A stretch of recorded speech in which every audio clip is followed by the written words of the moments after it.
Hi hello नमस्कार. तुम्हा सर्वांचं माझ्या एका नवीन व्हिडिओमध्ये स्वागत करते. आज आपण हलवाई स्टाईल रसरशीत अशी बालुशाही पाहणार आहोत. हे इथं मी दाखवत आहे. हे पहा, पाक एकदम आतपर्यंत गेलेला आहे. असंच परफेक्ट प्रमाण आपण पाहूयात. तर चला, मी इथे 4 वाटी मैदा घेतला आहे. हे बारीक चाळणी म्हणजे सुजीच्या चाळणीनं चाळून घेतला आहे. नंतर मी अर्धा चमचा इथं मी बेकिंग सोडा म्हणजे खाण्याचा सोडा वापरला आहे. आणि नंतर थोडंसं आपल्याला ना त्यामध्ये चवीनुसार मीठ ॲड करायचं आहे. आणि नंतर हे छान असं मिक्स करून घ्यायचं.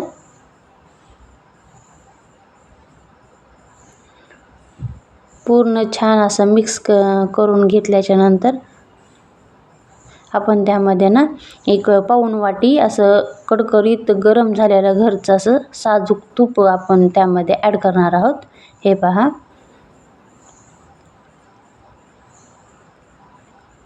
तूप थोडं गरमच आहे. हळूहळू त्याला ॲड करून घ्यायचं, पूर्ण मिक्स करून घ्यायचं. आणि एक 5 मिनिट तरी त्याला पूर्ण असं मिक्स करून घ्यायचं.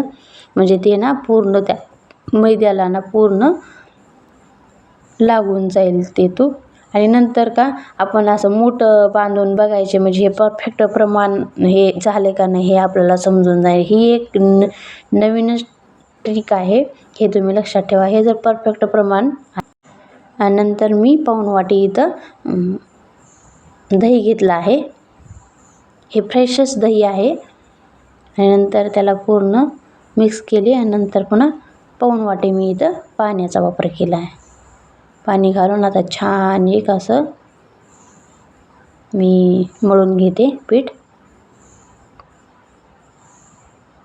असं हलकंच मळायचं, असं जास्त नाही मळायचं, जास्त दाब देऊन नाही, हलकंच असं मळायचं. आणि नंतर असं थोडं 5 मिनिटे झाल्याच्या नंतर थोडं मऊच ठेवायचं, तेवढं असं घट्ट हे नाही. आणि नंतर आपण त्याला झाकून ठेवायचं, एक अर्धा तास ठेवायचा. नंतर आपण इथं पाक बनवून घेऊयात. इथं मी 2 वाट्या साखर आणि त्याला म्हणजे ते साखरेमध्ये थोडं वर येईपर्यंत असं पाणी ॲड केले, म्हणजे पाऊण वाटी म्हणू शकता तुम्ही.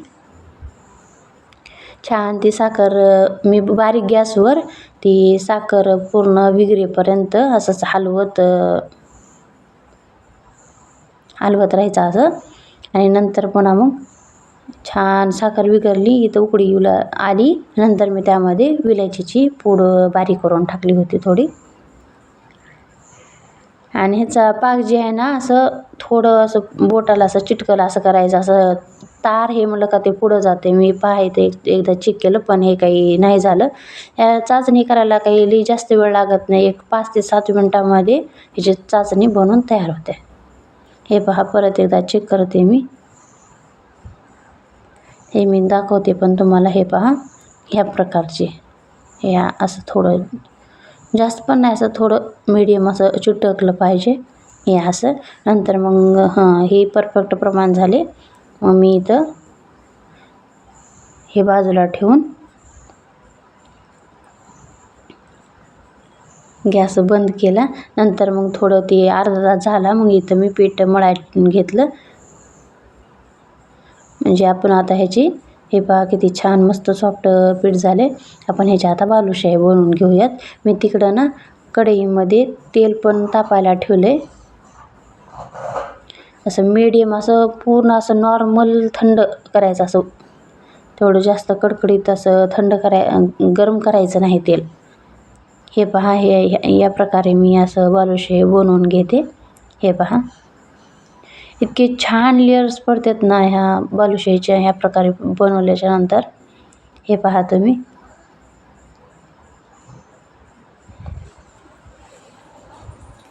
बाजूला मी तेल तापायला ठेवले, पुढं दिसेलच तुम्हाला. हलकं असं गोल गोल करून थोडं छान बनवायची बालुशाही. हे पहा, खूप छान लेयर्स हे मस्त पडले, मस्त झाली बालुशाही. हे पहा, इथं मी तेल पण थोडं नॉर्मल गरम झाले, त्याच्यामध्ये ना थोडं छोटी बालुशाही टाकून बघितली, पण ते थोडं लगेच वर आली, असं नॉर्मल असं गरम झाले. इथे मी 7-8 बालुशाही बनवून घेतली आहे आणि नॉर्मल त्या तेलामध्ये सोडले. पण इथं ना मी स्पीड ॲडजस्ट केलं, त्याच्यामुळे थोडं फास्ट दाखवत आहे. एक थोड्या वेळानंतर एक बालुशाही असं वरपर्यंत आली. एक तर थोडा वेळ एखादी मिनिट ह्याला ठेवून नंतर त्याला परतलं, असं परतून घेतले. गोल्डन ब्राऊन कलर आला की मी काढले. नंतर ही सेकंड बॅच मी इथं घालून घेते आणि परत मी ना ते थोडं थंड होऊन लगेच मी पाकामध्ये घातले. हे पहा, आणि नंतर त्याला थोडं झाकून ठेवलं 2 मिनिट आणि नंतर हे नेक्स्ट बॅच टाकली. हे पहा, आपली बालुशाही रेडी झाली. खूप छान लेयर्स पण पडलेत आणि नंतर असं छान आतपर्यंत पाक गेलेला आहे.